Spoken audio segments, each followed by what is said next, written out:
This is a little talk about performance. It got a little deep in the weeds because I like to get into the weeds about these things. I think it's important to, oh dear.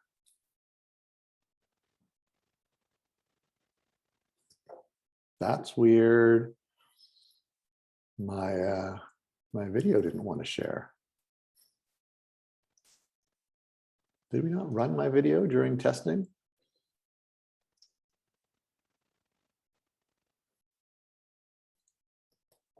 Something has changed. My file is too large, they say. This is deeply disturbing. Let's see. I do not have another copy of this file. That's not it, that's not it. I'm going to, it is awfully large. I do agree with that. I'm going to play it and see if this works. So everyone's going to have to report back. I don't know, I'd love to do a live talk, except no, actually I would not love to do a live talk. I find that idea terrifying. But I will attempt to just play it directly into the screen share. And hopefully that'll work okay. So here we go, we're sharing sound, we got the thing. You're gonna have to tell me in the chat whether you can hear this. So here we go, here's me.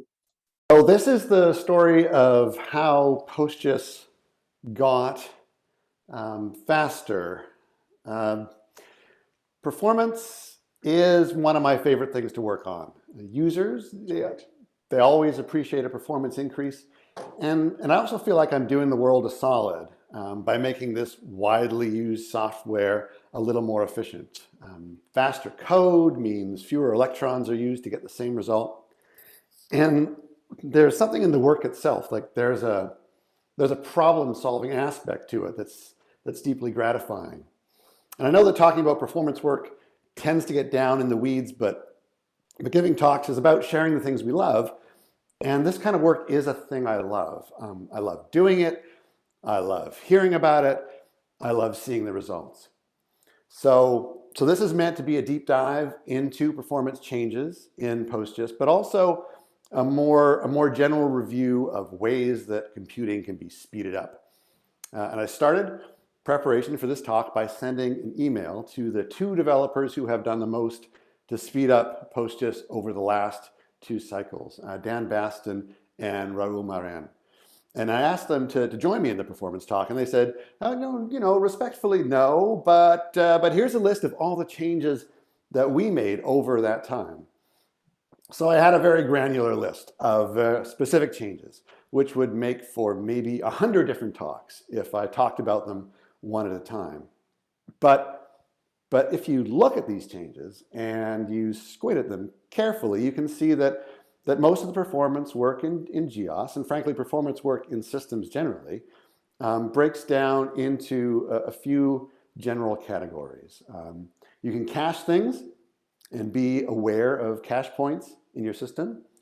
You can add indexing, and by that I mean not database indexes in particular, though those are important at an application level, but in-memory indexes.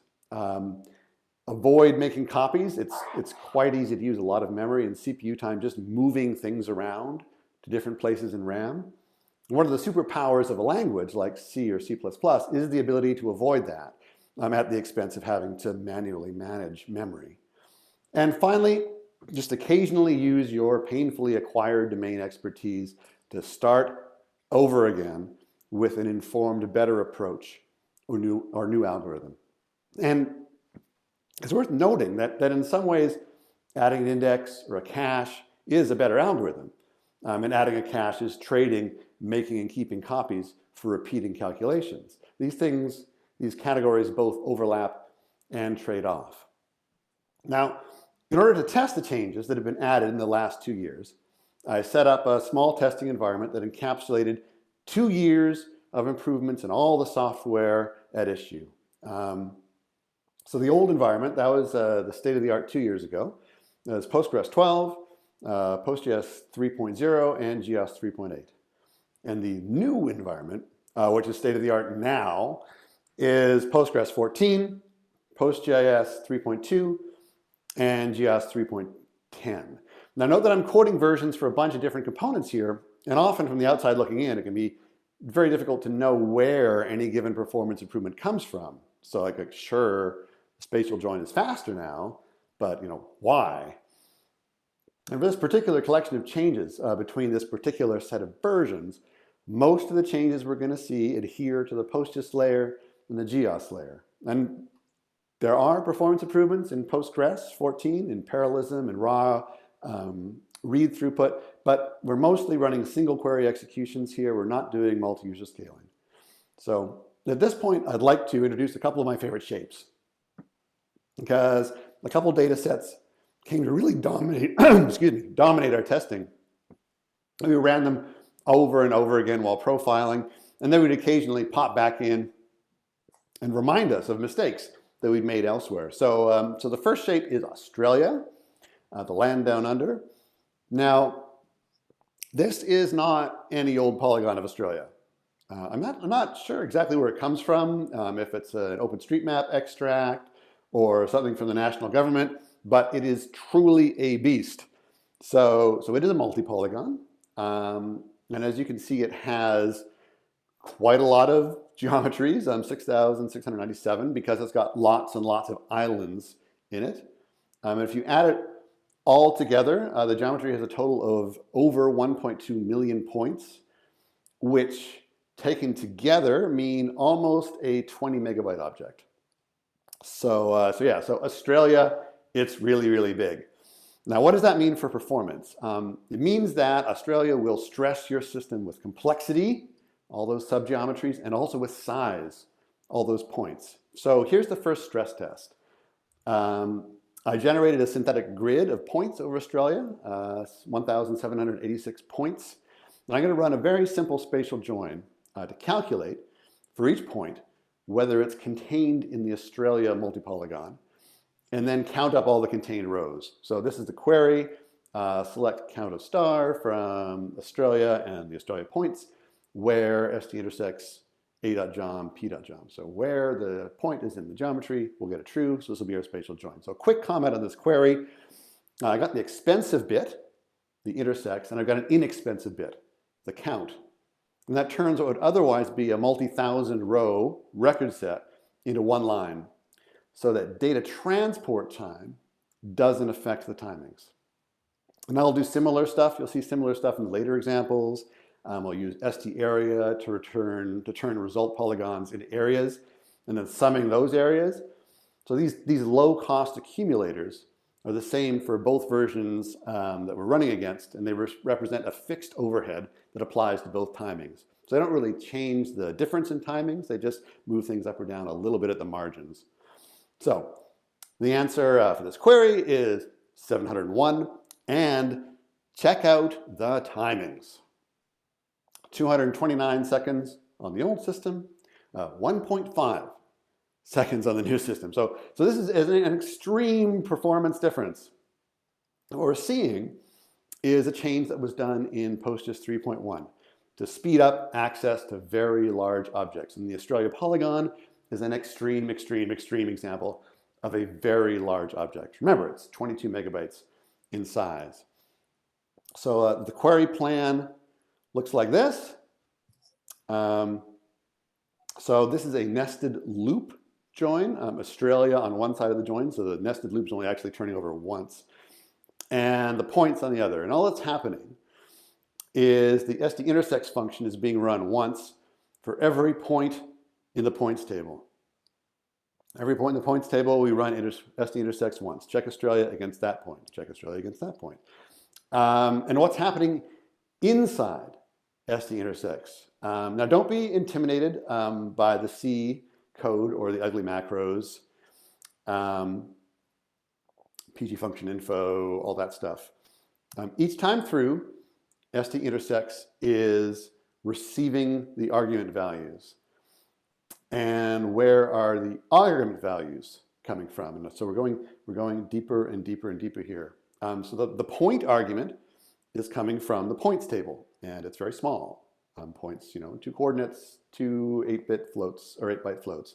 The other argument, on the other hand, the Australia polygon is very, very large. It's so large, in fact, that Postgres is not storing it inside the Australia table. Instead, Postgres has put a marker in that table to say, no, I couldn't fit this object in the main table, so I compressed it, and I cut it up into a bunch of smaller pieces, and I put them over here in a hidden system table. This hiding, this is called toast, the oversized object attribute storage technique. You'll often hear Postgres developers talking about toast, and this is what they mean. It's a layer that hides the fact that large objects are chopped up into small pieces and stored off to the side. We can find out where the pieces of Australia are stored by querying the system tables. First to get the toast ID, right? And then to get the name of that table, and finally to query that table to see how many pieces are inside of it. So here we go, we're working our way through. We get the rel ID from PG class for the Australia table, get the rel name of the toast table, and then finally count how many things are inside that toast table. And the answer is 7,255. Aha! So Australia has been compressed and chunked up into 7,255 rows in the toast side table. And that means that each time ST intersects is called, PostGIS is going to grab those 7,255 chunks. It is going to stick them together, and it's going to decompress them. And that takes a lot of time. All that overhead, gathering the 7,255 chunks, sticking them together, decompressing them, it's repeated for each point on the other side of the join. So in this case, it's repeated 1,786 times. So a lot of time, times 1,786. So no wonder the join takes over 2 minutes in Postgres or in PostGIS 3.0. So what's the answer? How do we fix this problem? The answer is noticing, before kicking off that process of gathering all the chunks and decompressing, that you've seen this object before. And then to pull that object, already stuck together, already decompressed, directly out of memory. And that's exactly what the toast cache in PostGIS 3.1 does. Now, it's possible this cache idea will get moved down into the Postgres core at some point, because inefficiency in handling large objects is not restricted to GIS problems. It's just that we have large objects more frequently than a lot of other problem domains. So this is a huge example of the cache things performance pattern. If something is expensive to do, see if there's ways to amortize that expense over multiple calls. So I did the initial version of the toast cache during the 3.1 development cycle, and I was pretty happy. I was pretty happy to see the improved performance by an order of magnitude. But then Raul took a look at my work, and he improved the cache even more. Without getting too deep into the weeds, Raul added machinery to avoid copying when bringing arguments into the cache machinery. Like, my implementation was simple. This is it here on the screen, but it resulted in 2 copies when fresh arguments arrived, like once in the toast cache and once into a higher level index cache, which has been around in PostGIS since early PostGIS. But by avoiding the second copy with some machinery to use the copy already in the index cache with a pointer, Raul cut another 10 or 20% of execution time off for spatial joins. And with this Australian example, which is extreme on purpose, right, we're seeing a 200 times speed up. The spatial join speed up you'll get from this improvement will be proportional to the amount of your data which is toasted. So as a rule of thumb, objects with more than 128 vertices are likely to end up toasted. And I've seen speed ups in the range of 5 to 20 times on some of my other real world workloads. So avoid copying. And in fact, avoiding copying is really Raul's signature performance move. He piled a whole bunch of small copying patches together to improve performance in text format generation. Like, so here's a table of 1,000,000 points, okay? So take every combination of 2,000 number lists and you get 1,000,000 points. And here's a quick query to turn them into text output. right? Sum the length of the text format of the geometry for those million points. And the speed up since PostGIS 3.0 is substantial. In this case, 30% overall. So how did Raul pull this off for something already as optimized as output generation? So most of the output code in PostGIS lives in a sub-library called liblwgeom, where it's easier for us to test and profile without firing up the whole database. So there's this barrier between the library and the code and the database code. The old text output, and frankly, all variable length output, that includes well-known binary as well, the process of generating it looked like this. So first, each output took 2 steps. So first in the library code, you generate the output form and then return the output and some size information. And then they have a second step, the database code, which wants to return a single buffer with the size information written into the header. You copy the output into the return buffer and then set the size in the header. But that's a whole second copy. You've made one copy in the library and you've taken and make it a whole second copy for the final output you're going to send out of the database. What Raul realized is that we could cut a copy step out of every single format we had by having the library side generate the output that was already structured like the return value the database wanted, avoiding unnecessary copies. So just one more note about Raul's work on output formats. He put a great deal of work that substantially improved the PostGIS 3.0 MVT output in performance and correctness over the 2.5 state of affairs. And then he kept on chipping away at it over the 3.1 release cycle. You can really see a result in the speed of generating, in this case, a 1 million point vector tile, another 25% faster. So far I've talked exclusively about changes in PostGIS, but actually most of the big changes in the code base in the last 2 years have happened not in PostGIS directly, but in its most important dependency in the GEOS computational geometry library. So not all of the functions in PostGIS use GEOS, but the most computationally intensive and difficult to implement ones do. Binary predicates like intersects and contains, geometry overlay functions like intersection and union, buffer, they all run inside GEOS. So a year ago, we had the GEOS 3.9 release, which had one of the largest, most central rewrites we've seen in core geospatial functionality, wrote a completely new overlay engine. Now, prior to GEOS 3.9, like the bane of every PostGIS user's existence was the topology exception. The GEOS overlay engine was actually, and remains, very careful about only returning correct results. So it checks to see that its topology graph is valid before generating outputs. And sometimes, in cases usually of extremely nearly parallel segments, the graph of nodes and edges would end up in an inconsistent state, and the overlay engine would stop and emit the fateful topology exception error. So it was a very frustrating situation, even though it was an extremely rare one. So we had no idea what the performance implications of this rewrite would be, but that was okay because we really, really, really wanted what it provided functionally, which is completely robust overlay. So in the worst case, if the new engine was too slow, we could just keep the old overlay engine in place and then only run the new algorithm when the old one failed. But as it turned out, we were able to make the new code even faster than the old code. And this brings me to my second favorite piece of data. This is a data set from the province of British Columbia that I used a lot in my previous consulting career. It's a medium-large set of medium-detailed watershed boundaries. So this collection here is Vancouver Island. There's 1,384 watersheds in this collection. They're all medium-sized. There's an average of 250 points in each. And here's the quirk. They're not all valid.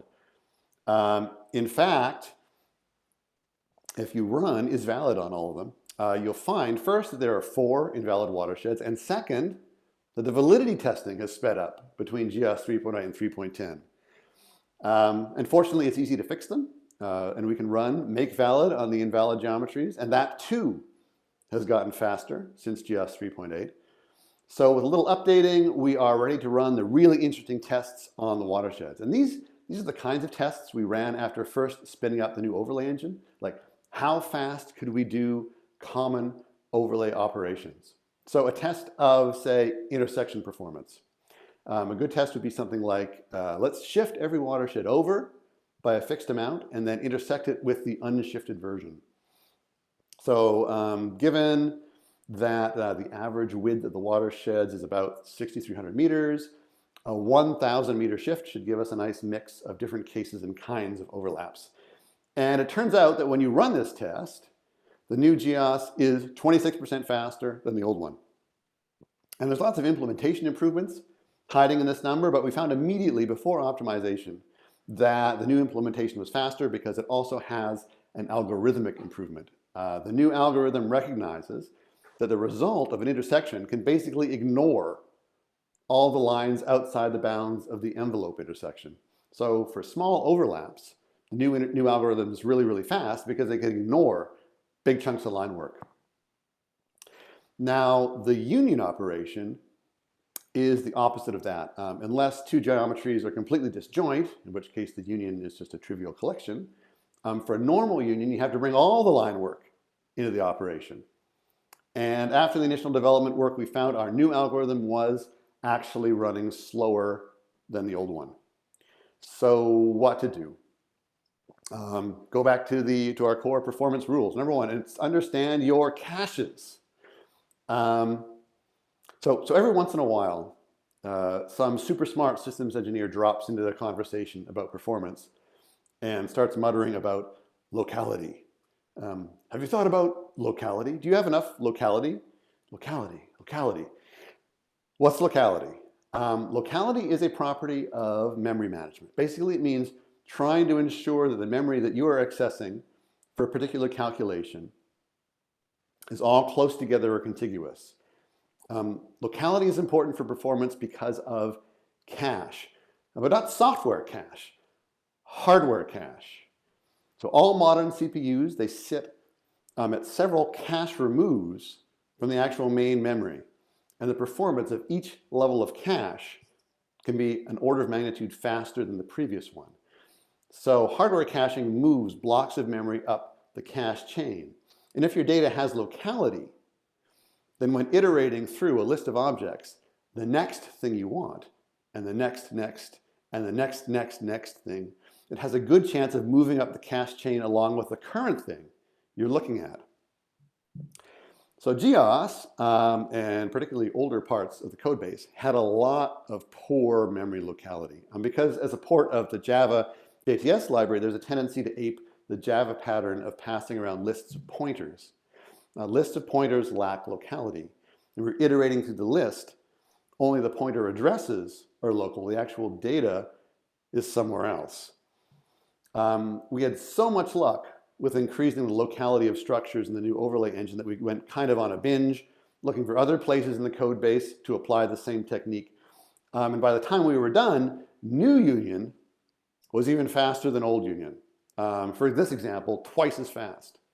But even better, we started making improvements to core algorithms that affected the entire GEOS code base. The GEOS STR tree, that's used in everything from hole placement to line noting, from validity to buffers. The overlay code in particular uses the tree for both noting and hole assignment. The STR tree went through 2 revisions in the 3.9 cycle. In the first revision, I stripped out a layer of object-oriented abstraction that was slowing things down without providing really any reuse benefits. This made things noticeably faster. And then Dan looked at that work and he increased the locality while moving to a more reusable templated version. As a result, operations like buffer, which have not been directly touched. We did not write a new buffer algorithm. We did not in any way substantially change the old buffer algorithm that was there in the older versions. Nonetheless, operations like buffer have actually gotten faster, 14% in this example, because the underlying core algorithms have gotten better. And to keep track of interversion changes in GEOS performance in the core and non-core algorithms, I started up a small side project called GEOS Performance. It's a little C program that looks a lot like the PostGIS unit testing framework, because I copied that. And it uses the GEOS C API exclusively. And because it uses the C API, and the C API changes only very, very rarely, it's easy to do interversion performance tests. And you can see how since version 3.6, each round of improvements has lowered almost all the use cases. And because this chart includes 3.6, which is way, way slower than 3.9 or 3.10, it'll be hard to see the differences in those releases. But here's one of those differences. So we've already seen how watershed buffers have gotten faster in intersections and unions. And I talked about the index speedups that Dan made, which are absolutely huge. The very last one I want to talk about is valid, because I get to go back to Australia. So Australia is very, very large. Australia has a lot of islands. Remember that. In 3.8, Australia is very slow to do is valid. In 3.9, it's much faster. The new is valid algorithm, we actually rewrote is valid, but that didn't actually happen until 3.10, and that makes things faster yet. But the big win is at 3.9. What happened there? What happened is adding an index. Dan added an internal STR tree index to speed up the testing of whether islands touched the mainland. And so things were faster for 3.9. Then for 3.10, Martin Davis updated the isValid code and made all the checks faster. And we were happy and committed it, and everything was faster. At least we thought it was faster, like for the things we tested. And the things we tested did not include Australia. So then Dan ran Australia and said, hey, this thing's now 10 times slower than it used to be. What gives? And the answer is, whoops, no index on the islands anymore. So a potentially huge issue, but only for very specific kinds of geometry. So that's kind of the punchline of this whole talk, which is that almost every performance intervention you can have, almost every performance intervention you can find, and any performance intervention you can implement, it's only going to have effect for very specific classes of inputs. Like Raul, for example, in improving SD as MVT, he couldn't try just one kind of input. He tested against large sets of points and small sets, against large sets of lines and small sets of lines, large sets of polygons and small sets of polygons, and then polygons and collections with a few vertices and a lot of vertices and so on. And each case generated its own particular workload and could be improved with its own particular tweaks.